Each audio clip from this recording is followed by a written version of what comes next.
Good day everyone. The topic that will be discussed in this video is about introduction to the information and communications technology. Let us first define ICT. ICT or Information and Communications Technology or technologies is the infrastructure and components that enable modern computing. Although there is no single universal definition of ICT, it is widely accepted to refer to all devices, networking components, applications, and systems that, when combined, allow people and organizations like businesses, nonprofit organizations, governments, and criminal enterprises to interact in the digital world. What is the different uses of ICT? ICT is an important part of our lives and in all aspects in our society. Here are some of the uses of ICT. First is communication. So, ICT plays an important role in our communication. However, in the past, we would write letters and send them via post mail. However, with the help of ICT, we can now communicate with our loved ones more easily. We can use cellular phones to communicate with others even if they are thousands of miles away. Next, we have job opportunities. Because ICT enables organizations to operate more efficiently, hiring employees with ICT skills is critical to the smooth operation of any business. Employees who can effectively use ICT systems have more time to focus on aspects of their job that require soft skills. Next is education. To communicate, create, disseminate, store, and manage information, school employ a wide range of ICT tools. In some cases, ICT has also become an integral part of the teaching learning interaction, such as when chalkboards are replaced with interactive digital whiteboards, smartphones, or other devices for learning during class time. Next is socializing. The internet and social media offers a variety of benefits and opportunities for young people to empower themselves in a variety of ways. People or young people can maintain social connections and support networks that would otherwise be impossible to maintain, and they have access to more information more than ever. Other uses of ICT may include attaining services from businesses, hospitals, utilities, government, purchasing products and services, doing personal and business transactions, expressing social advocacies and awareness. So, what is the impact of ICT in the society since it is widely used? The next slide will discuss the positive and negative impacts of ICT in our society. First is the positive impact of ICT in the society. We have access to information as positive impact. Now, access to information means or services has increased as the internet has grown in popularity. Better and often cheaper communications such as VoIP phone and instant messaging are some of the benefits of this increased access. Next, we have improved access to education. Distance learning like your course, online tutorials, and new learning methods such as interactive multimedia and virtual reality are examples for this. Next, we have new tools, new opportunities. Now, ICT provides access to previously unavailable tools such as digital cameras, photo editing software, and high quality printers. While Screen magnification or screen reading software allows partially sighted or blind people to work with ordinary text rather than braille. Next, we have communication. Savings can be realized by using VoIP instead of a traditional phone or email, messaging instead of postmail, video conferencing instead of traveling to meetings, and e-commerce websites instead of sales catalogs. ICT helps gain access to larger or even global markets. Next is information management. Customer information is mined for data to create lists for target advertising, improve stock control, resulting in less waste and higher cash flow, among other benefits. Next is security. Now, ICT solves or reduces some security issues, for example, encryption methods that can keep data safe from unauthorized people while it is being stored or sent electronically.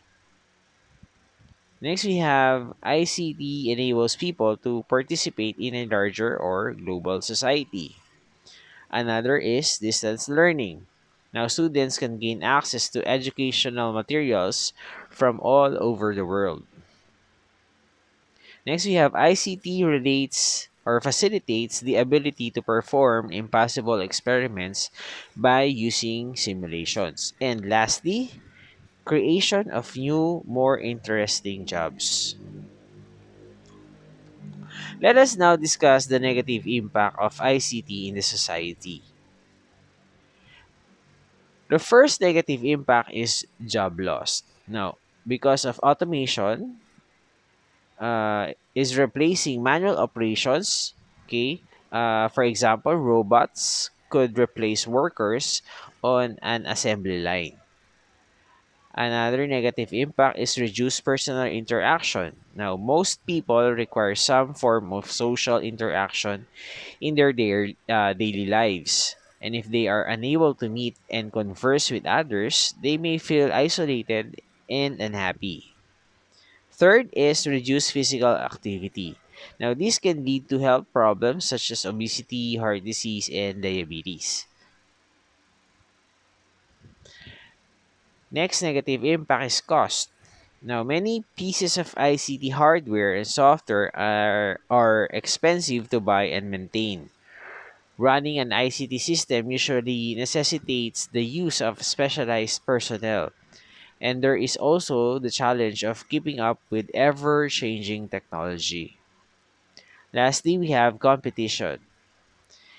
If the organization competes for customers, donations, or other forms of funding on a national or even international scale, it may lose out to other organizations that can provide the same service for less money.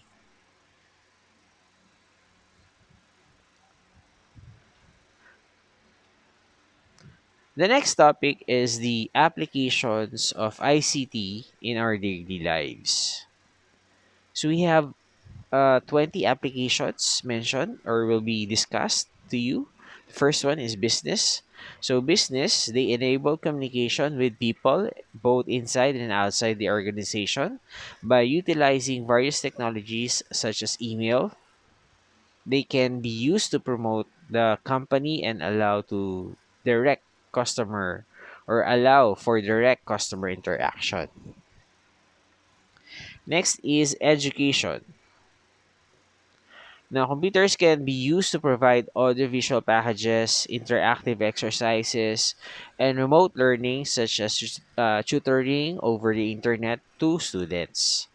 Next, we have healthcare. Now, computers continue to revolutionize healthcare.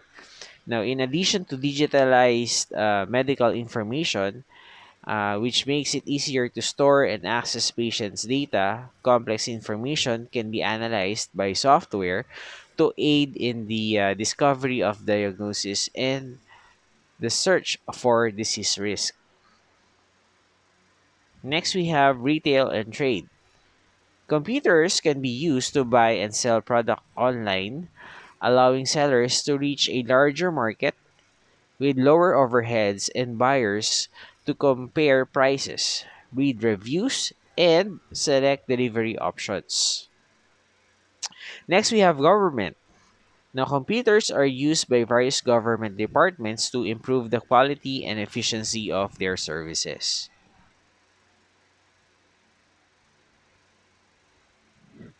Next is marketing. Computers make marketing campaigns more precise by analyzing and manipulating data, as an example.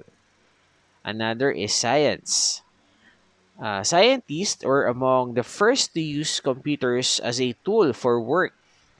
Computers can be used in science for research, sharing information with other specialists both locally and globally, and collecting, categorizing, analyzing, and storing data. Next, we have publishing.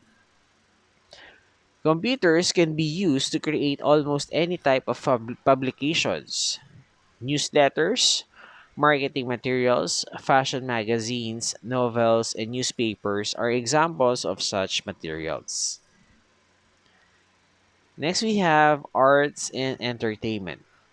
Computers are now used in almost every branch of the arts as well as a broader community and entertainment industry.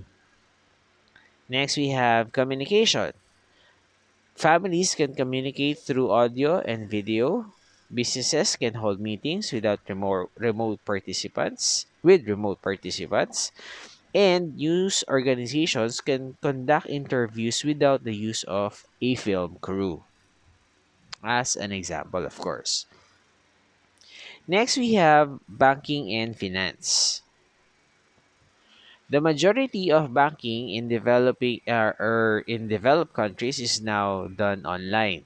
Computers can be used to check your account balance, transfer funds, or pay off credit cards online.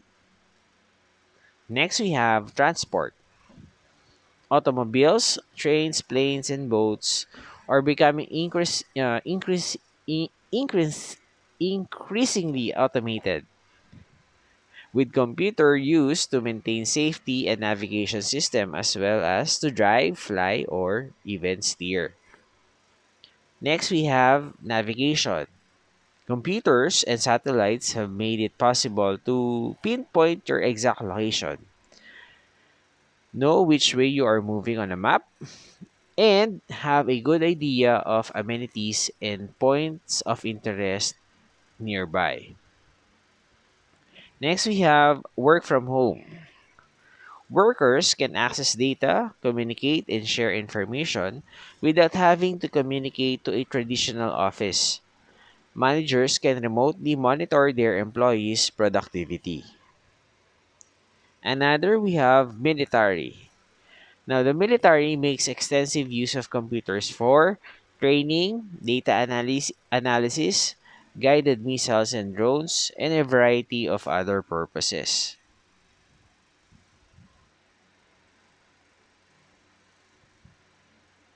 Next, we have social and romance. Now, social media allows people to communicate in real time via text or audio over long distances, as well as share photos, videos, and memes. Next, we have booking vacations. Travelers can use computers to research schedules, compare route options, and purchase plane, train, or even bus tickets. Next, we have security and surveillance. Computers are increasingly being used in conjunction with other technologies to track people and goods. Next, we have weather forecasting. Computers can process the large amounts of meteorological information such as weather. Finally, we have robotics. One of the first applications of robotics was in the manufacture of automobiles. Now, since then, robots have been developed to explore areas where humans are unable to go, to assist law enforcement, the military, and healthcare professionals. There are only a few, or these are only a few of many applications of ICT. Almost all types of industry uses ICT to improve productivity, effectivity, quality of different tasks, but most importantly, improve the lives of people. That ends this topic. Thanks for listening.